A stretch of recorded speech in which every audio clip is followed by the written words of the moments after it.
portable Mega Drives. That's the thing that you want. And let's face it, who doesn't? The Mega Drive is really well suited for portable gaming. Most of the games on it are pretty arcadey and pick up and play and generally nice and quick.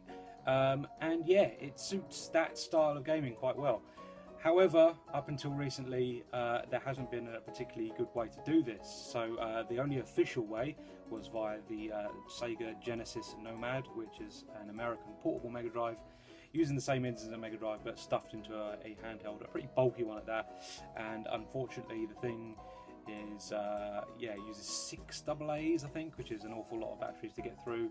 And the battery packs for them, which you can get and clip on, are incredibly hard to find, very expensive. The display is an old sort of, I suppose it's a scaled down sort of CRT, and that means it gets a lot of ghosting. Basically, it's not the best way to play Mega Drive games on the go. Luckily, I'm going to give you 2 modern alternatives to play Mega Drive games on the go, which I think work really well. Now, first up is this. So this is an AtGames Portable Mega Drive. Now, this is essentially an emulated unit. There are no actual Mega Drive guts in this machine whatsoever. Now, there's 2 versions of this. There is a 3-button version, which isn't particularly great. It has like 20 preloaded games on it, and the screen's alright, passable. You can see stuff on it, but yeah, not the best version. This 6-button version, however, has something a little bit extra, which makes this a little bit more desirable. That's an SD card slot. Now, using that, you can load as many ROMs as you want on the thing, as long as the SD card can fit them all. And yeah, boot them up. So just back up your Mega Drive collection, take it around with you. It's good stuff. So here's the AtGames unit. So this is all the pre-installed stuff. This all works perfectly well, but what you're interested in is obviously this SD cartridge menu. So yeah, I have my Mega Drive games backed up on here, and this is basically my collection. They have to be in .bin format, if I remember correctly, so literally just change the file extension and load them onto the thing and you should be good to go. So yeah, let's have a look at an old classic. Is Sonic 1. Load that up. And as you can see, the screen quality is pretty good, I've got to say. There's, you know, it's certainly functional, it works perfectly well, everything is very clear, but as you can hear, the sound emulation is a bit off, because yeah, these units not particularly well known for their sound emulation. But this works perfectly. There's nothing wrong with this. If you like playing Mega Drive games on the go, this is a really good option, and it's quite affordable at the same time. These go generally for around £10 to £20 nowadays. So yeah, the only thing you might notice as well, I'm not sure if the camera's picking it up that well, is that the resolution is a little bit squashed vertically, so you do get some sort of, I suppose it's like screen tail lines really, when you're scrolling up and down. But they're not particularly noticeable, it doesn't really hamper the experience that well, that badly, is what I'm trying to say. And yeah, that's the thing. Now, the second option is possibly the best, but it can be a little bit more pricey, depending on how you go with these sort of things.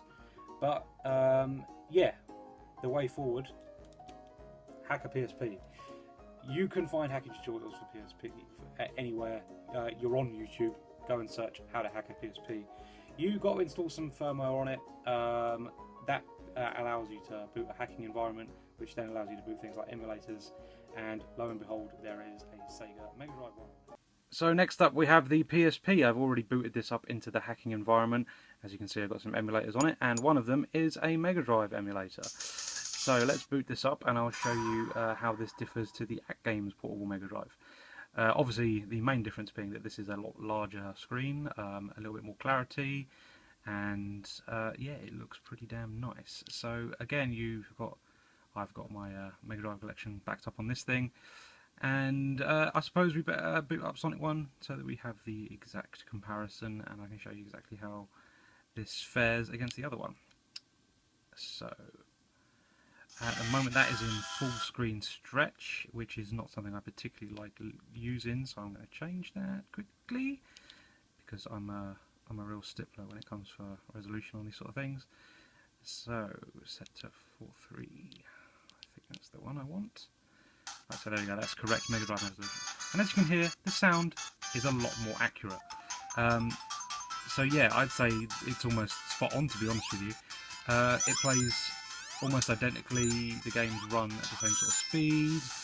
There's a little bit more compatibility to the PSP option over the AtGames, but generally most of the games work just as well on both versions, and you're in for a good experience. But yeah, this is definitely a better option because of the sound. Also, you can save and load states. There you go, that's where I left off, which is incredibly handy because that means, yeah, if you get distracted or you have to do something else, you can save a state, load later, and you're off again. So yeah, that's a real advantage to this option. It's like, you know, it's like PC emulation. So there you go. So there you go, 2 alternatives to playing Mega Drive games on the go. The AtGames Portable Mega Drive is probably the cheaper option. Those go for around £10 to £20 nowadays. Very easy to get on auction sites like eBay, and I'm pretty sure Amazon sell them as well. But yeah, that sound emulation is probably going to be a bit of a deterrent for a lot of people. But to be honest, if you're playing games on the go, you're really not going to have the sound on an awful lot of the time. And I don't mean to be funny, but if you've got headphones in, you're generally listening to music and not your games device. So yeah, it's definitely a very affordable option, and yeah, if you can ignore the fact that it doesn't have great sound, then it's a perfectly serviceable platform. The PSP version, on the other hand, is obviously the better option. Sound emulation is really good, and you can use save states, which is incredibly handy if you actually want to save a game and continue later on. So yeah, best option, but definitely a little bit more expensive. I see PSPs generally go for around £40 nowadays. You might be able to get a decent deal on one, but generally you're going to be paying at least twice as much as an AtGames Portable Mega Drive than you are for a PSP. So yeah, if you're going for quality, you definitely want the PSP one. If you want a affordable yet perfectly serviceable experience, the AtGames Portable Mega Drive will certainly do you pretty well. So there you go.